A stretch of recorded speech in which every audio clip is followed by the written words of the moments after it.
Chapter 801. Either posed a query to which Kishi responded promptly and with ease, revealing the name Meghna Kurleva. Either's eyebrows twitched slightly upon hearing the name. Based on the naming convention, she's a woman, isn't she? Yes, indeed. She's 37 this year, a talent born into the impoverished house of Baron Kurleva and one of the South's prides. Is there something odd about that? It is odd. In my previous life, the person who succeeded General Gino was male. In his former life, General Gino hadn't died but had instead retired from his position, retaining enough influence to choose his successor. Yet, it was not one of his well-known disciples or successors who unexpectedly took Gino's place, but someone else entirely. Instead of this being the hot topic, the focus had been on the fact that this person wasn't a sword master, which was strange. Either cautiously explained this. I thought the adjutant was the Southern Army general who succeeded General Gino in the previous game, but I was a bit surprised to see that it wasn't that person. Really? Who was it? A man and not a sword master, which was quite a topic at the time. He wasn't very cooperative with the cavalry division. His name, I only remember him being called General Balfours. Kishir, recalling the name Balfours, which he had barely remembered due to the man's insignificance, suddenly lifted his head, seemingly recalling something. Could it be that person? Alexandre Balfours? He was also Gino's disciple, not an adjutant but part of the Southern Army. I briefly saw him when we met in the mountains for the retrieval mission. The only person I can think of fitting that description is him, right? I don't want to point fingers at this new dude, Alexandre Balfours, but we still didn't find who that mole or spy in the Southern Army who was stationed in the Red Mountains at that time, who was kind of helping the Diarca family to spy on this whole mission, right? The people who confronted died because of the oath or the multiple oaths they had taken, and there were traces of them in the mountains.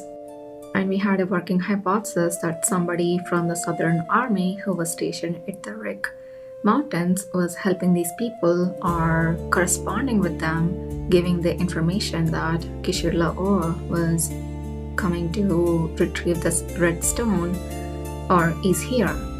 So I'm placing my bets on this dude. Either then fully recalled the name from his dim memories. Yes, that's him. Such a tongue-twisting name, no wonder I forgot. Yes, that's correct, but you met him? When was that? You wouldn't have seen him. It was just a brief encounter when I was on my way to a strategy game. During a mission to retrieve the red stone, Kishir had left with General Gino to unwind, playing strategy games, just the two of them. It made sense that either and the others wouldn't know about this.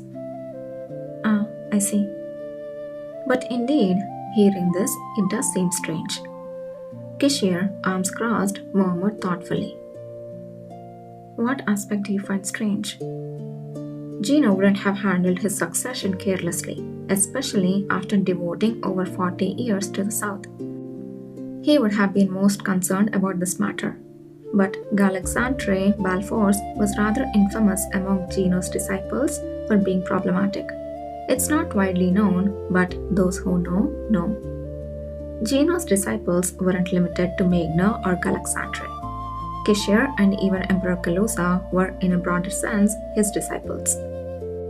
So it was puzzling to Kishir why Alexandre, with his less than stellar reputation, was chosen instead of other more suitable disciples. Considering he even mentioned bringing his adjutant next time, it seems Gino's trust in Meghna hasn't waned. It's all quite intriguing. We should check if Alexandre has come here this time. That shouldn't be hard to investigate. There will be many who will tell us without us even asking. Kishir smirked at this thought. A short while later, the commander of the Imperial Army's Special Forces Brigade, Suns, appeared before them with a bewildered expression. Did you have a good meeting with General Gino earlier? Ah, yes. Thanks to your consideration, all our members could meet and speak with the General comfortably. Thank you. Sun's expression visibly relaxed. He and the Special Forces members had chosen to stay and work directly with the Southern Branch despite General Gino's presence. Kishir had arranged for them to meet with General Gino separately before he departed, as a gesture of support. That's good to hear. It's only natural to facilitate such cooperation. The General was very pleased with your unit's efforts. Ah, yes, he was very encouraging and did not hesitate to praise us. Sun looked extremely happy at the praise from General Gino, whom he revered. Seizing the moment, Kishir cleverly steered the conversation.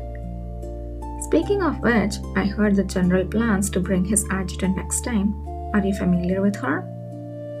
Ah, you mean Adjutant Kurleva? Truly an exceptional person.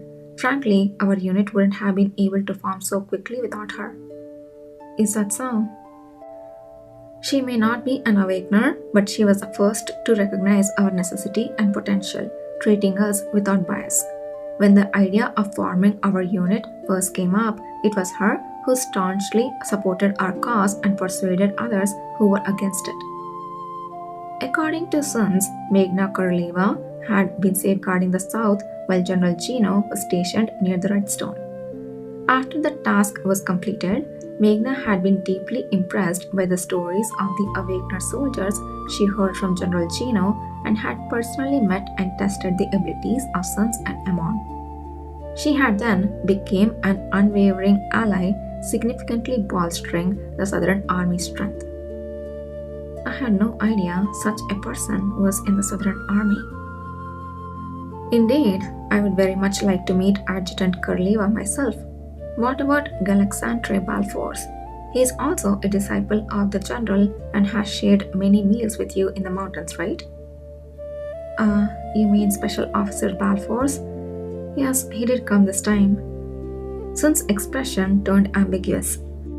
Normally a good-natured person, his current demeanor clearly showed his displeasure. It was a stark contrast to when he spoke of Meghna Kurleva. Kishir exchanged a secretive glance with Yuda. It seems he also came. There might be something worth digging into. Let's do it together. Oh, these two are talking with their eyes. While Sun was oblivious, the two exchanged glances quickly, maintaining their usual demeanor. Yudir initiated the conversation. Was there any incident? Well, it's not that, but it's a bit difficult to speak freely about someone of a higher rank. It's a bit challenging, you know? I don't know much about him either. That's understandable, I get it. Thank you for understanding. Sun seemed relieved at Kishir's kind and dignified nod. However, not knowing much about him might actually allow you to provide a more objective perspective. Just between us, it seems the General is quite concerned about those two.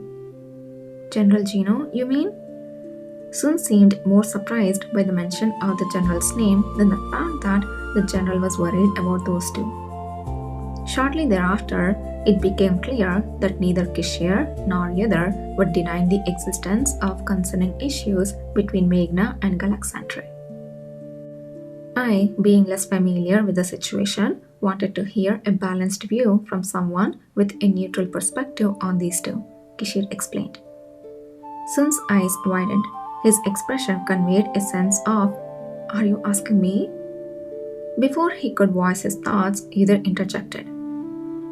Since you have long interacted with the cavalry, including myself, and as an awakener, you are well placed to understand your fellow comrades, aren't you? Yes, that's right. When either casually mentioned the word comrade, Sun surprisingly seemed to forget the gravity of the situation and was visibly moved. So naturally, I believe you would understand our curiosity about what their situation is like from the perspective of a fellow awakener. Don't worry, the commander will ask the same question to others, so your account won't be the only basis for our judgment. Shizun scratched his head and, after a moment of contemplation, sighed deeply as if he had made up his mind. Alright, but please understand that I don't really know much, and my perspective is just that of a low ranking soldier of the Southern Army. Understood? Finally, Shizun began to speak about Alexandre Balfour's. Special Officer Balfour's dislike for Adjutant Kurleva is well known among us. I mean, among those of us who served together in the mountains. He made his feelings clear then. Yes, anyone in the mountains would have heard it at least once. Whenever he drank, he would often say that Adjutant Kurleva, being the favored disciple, avoided tedious duties and lived comfortably in the south.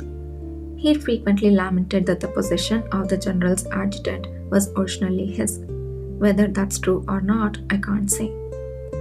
Okay, looks like I'm gonna win that bet.